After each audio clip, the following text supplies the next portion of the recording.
Sore ini Pak Jokowi sebagai warga negara yang baik tentunya memenuhi panggilan dari para penyidik sehubungan dengan laporan polisi yang kita ajukan pada Polda Metro Jaya.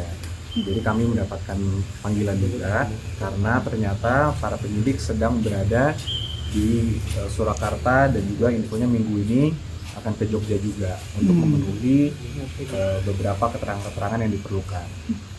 Tadi itu mungkin totalnya ada sekitar 10 pertanyaan ya, 10 pertanyaan. Tentunya pengembangannya juga cukup lumayan, cukup lama tadi sekitar 2,5 jam. Kalau tidak salah tadi kami masuk sekitar jam 4 sore. Jadi dari 10 pertanyaan tersebut tentunya banyak sub pertanyaan juga. Yang tadi Pak Jokowi juga menjelaskan, dan prosesnya kebanyakan itu mengenai proses perkuliahan Pak Jokowi ketika di UGM dulu. Jadi sifatnya sebenarnya ini hanya pendalaman dari seluruh keterangan yang sudah diberikan sebelumnya. Mungkin substansi pertanyaannya apa saja mungkin? Contohnya mungkin mengenai pada saat pembuatan skripsi dulu seperti apa, dan dari Pak Jokowi menjelaskan juga alurnya seperti apa, dan itu nanti akan digunakan oleh para penyidik tentunya untuk nanti dilimpahkan juga ke kejaksaan. Untuk proses selanjutnya gimana Pak?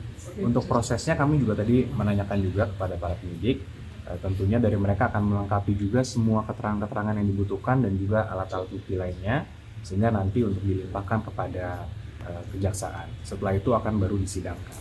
Setelah pemeriksaan ini apa juga ada bukti tambahan lagi? Kalau dari kami tidak ada, tapi tentunya itu adalah wewenang penuh dari para penyidik untuk mengumpulkan alat-alat bukti yang dirasa perlu. Jadi nanti mungkin bisa saja ada barang bukti lainnya, karena minggu ini kan para penyidik masih akan berada di Surakarta dan juga di Yogyakarta. Jadi masih mungkin saja akan ada barang-barang bukti tambahan.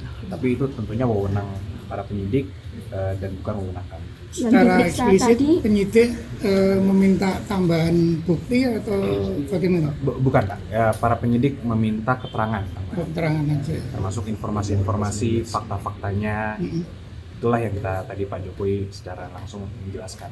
Selain Pak Jokowi ada yang diperiksa lagi? Cukup ada beberapa, namun kami juga tidak diberitahukan siapa saja. Tapi infonya memang minggu ini fokus para penyidik ada di Surakarta dan di Yogyakarta. Kalau bayangan kami, mungkin di Yogyakarta ada UGM, mungkin di sana. Kalau di sini mungkin ada beberapa saksi-saksi terkait dengan perkuliahan Pak Jokowi dulu. Termasuk dari Pak Ajudan dan Syarif, apakah juga diperiksa tadi? Hari ini bukan tadi sih hanya Pak Jokowi saja. Tapi kami belum mendapatkan, karena kalau panggilan kepada Pak Syarif kan langsung ditujukan ke Pak Syarif. Jadi mungkin bisa saja ada, namun itu nanti bisa ditanyakan langsung ke Pak Syarif. Karena kami tadi hanya mendampingi Pak Jokowi sendiri. Itu tadi sekitar 2 jam lebih. Ya. Terima kasih. Terima kasih. Pak, itu soal KIP, sidang KIP itu memutuskan untuk KPU RI membuka jasa salinan ijazah Jokowi Tua itu, apakah nanti ada tanggapan atau akan Masih sini Mas kamera. Enggak, kalau kami melihatnya itu tidak ada isu sama sekali. Pertama, Pak Jokowi itu bukanlah badan publik, di mana Pak Jokowi itu bukan menjadi pihak di KIP tersebut. Jadi yang dikatakan di situ adalah salinan ijazah Pak Jokowi yang ada di KPU itu diberikan salinannya kepada pemohon, yaitu Pak Munarman.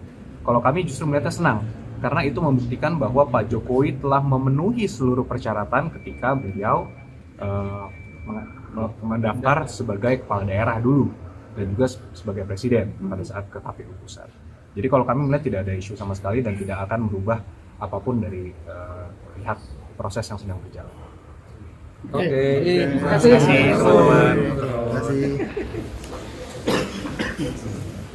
Terima kasih ya teman-teman ya.